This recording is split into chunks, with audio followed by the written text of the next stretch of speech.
But 9 years on, it is not finalised, and the Solicitor General, Fhedzisani Pandelani, was speaking this afternoon saying that some damages claims have not been finalised and some might never be finalised. But I'm joined now by the Socio-Economic Rights Institute, and I speak now to Nomzamo Zondo, who's the Executive Director of SERI, the Socio-Economic Rights Institute. Ms. Zondo, thank you so much for your time. So nearly 100 million rand. My understanding is that most of it was paid out for families to compensate for potential loss of earnings for the people who died, and also for the group of people who were unlawfully arrested. I want to understand the issue around damages. There's 500,000 rand that was offered and rejected. Is that for who was that? Was that for each person affected? Just talk me through the damages issue, if you would, please. Sure, Seri. So SERI received about 71 million for the loss of support for the families, and it's for 34 of the 36 families that we represent. Over and above that, the state made an offer of 500,000 rand for general damages. This is the component that is meant to assuage the hurt feelings, the trauma dealt to the families. It's meant to address the loss of parental care suffered by the minors. It's also meant to address the grief that is being experienced by these families. Now, the amount is made to each family. So it's made, and Mr. Pandelani explained that they are offering an additional 18 million, 1-8. This additional 18 million is made to the 320 claimants that SERI represents. If you simply take the amount and divide by the number of claimants, it means that the state is offering 50,000 rand per person. But if you actually go, because the offer is made to each family, and that there's a disparity because you have very small families, and then you have very big families. And that what that offer means is that for someone who is represented by SERI in the same group is being offered over 200,000 for their emotional suffering, for their grief, and for their loss of parental care or of spousal support. And then there's another person who's similarly represented by SERI is being offered about 25,000 rand for the very same damage. But why? And to explain. So there's a lot of numbers you've just thrown at me, and I'm already confused. So just explain to me why one family would get 200,000 and one would get 25,000. And we're not talking about loss of earnings, which can obviously, that can differ. As Govan Whittles was explaining to me when I was prepping for the show, an 18-year-old received more because there was a longer life expectancy, a longer life of earnings that was lost. But the damages, why is it different from family to family? Because the state is making an offer to each family. That offer is the same for every family, regardless of how many people comprise that family. I see. So when I speak to you through the different numbers, you have, I think at the smallest, we have a family of 2 people. We do represent a family that's only 2 people, being the spouse and the brother of a deceased minor. On the opposite end, we also represent a family of 19 people, which includes the minor's mother, his wife, and all his children. And the offer the state is making is then saying, SERI must go to both of these families and say, the state recognizes your suffering and your trauma and the psychological damage that is caused to you and is willing to offer you 250,000. And then ask them to call the next person into the room and explain to that person that the state recognizes the trauma suffered by you and the psychological damage, but is only willing to offer you 25,000. So am I right that you're saying essentially a family shouldn't be seen as one unit? It should be seen as made up of individual members, and each of those individual members of that family, of all families, should get the same. Is that what you're saying? We are saying at the very least, the state must offer each individual a separate amount, understanding that the damage is suffered by the individual. Of course, they are part of a family unit, but even in terms of the law, when you look at, because they will say we must look at what the law, what the infrastructure provides us. We've chosen to sue them and take them to court. But in terms of the legal system, the claims for emotional shock and psychological damage are always paid to an individual, and would be able to show the damage that is caused to these individuals. We know that we have people who suffered miscarriages immediately after the incident. That you can quantify and speak to that person, but the state just wants to deal with the families as a crowd instead of addressing the individual who suffered the loss.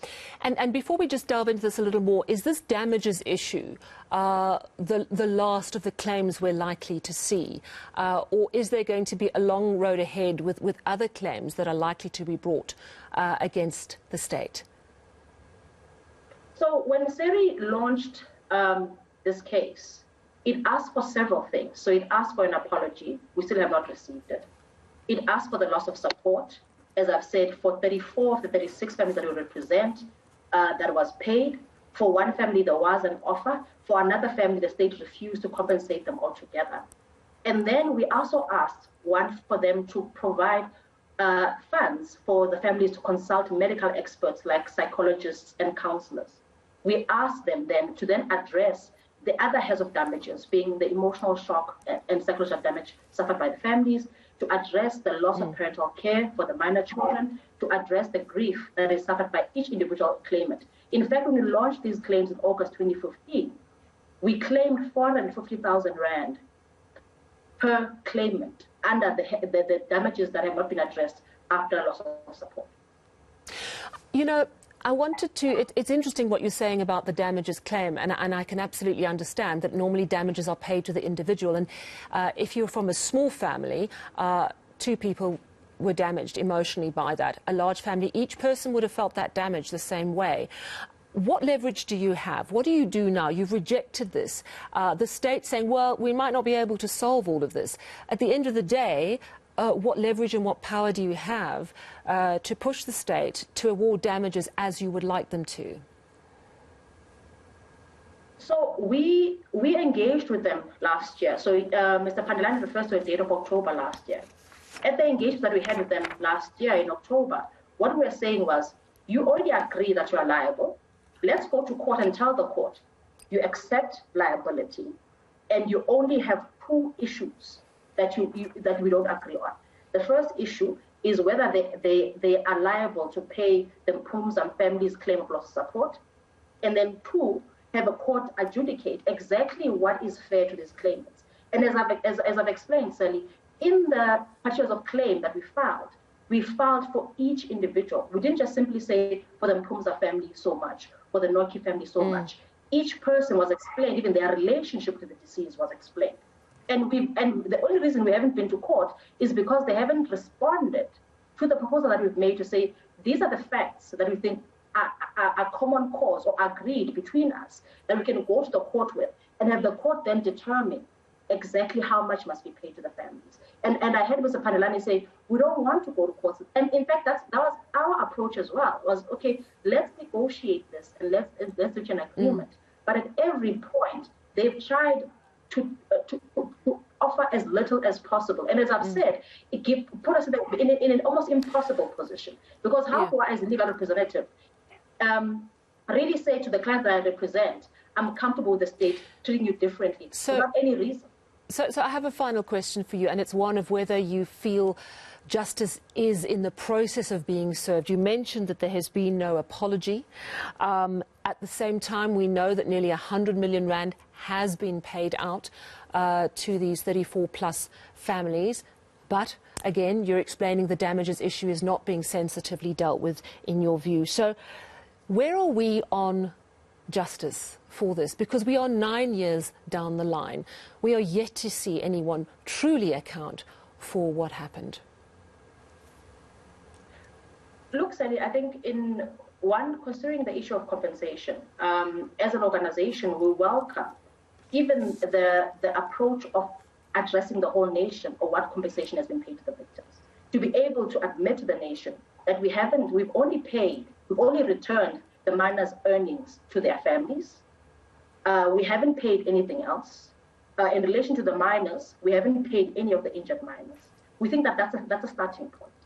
We now want to bring them. We want to see the political will to resolve the issue of Marikana. So we are open. Even if they say, tomorrow at 9 o'clock, come and meet us, Mrs. Zondo, we are open to do that. But again, we have been, I think the media has been speaking about what's happening with the criminal prosecutions. What about the fact that the state, if we looked at how much the Marikana is costing the state on a daily basis, the families and the victims haven't even received 10% of what the state has paid out to legal representatives, to different people, and they're going to continue to pay that out. But they come to us and say they don't have a bottomless pit.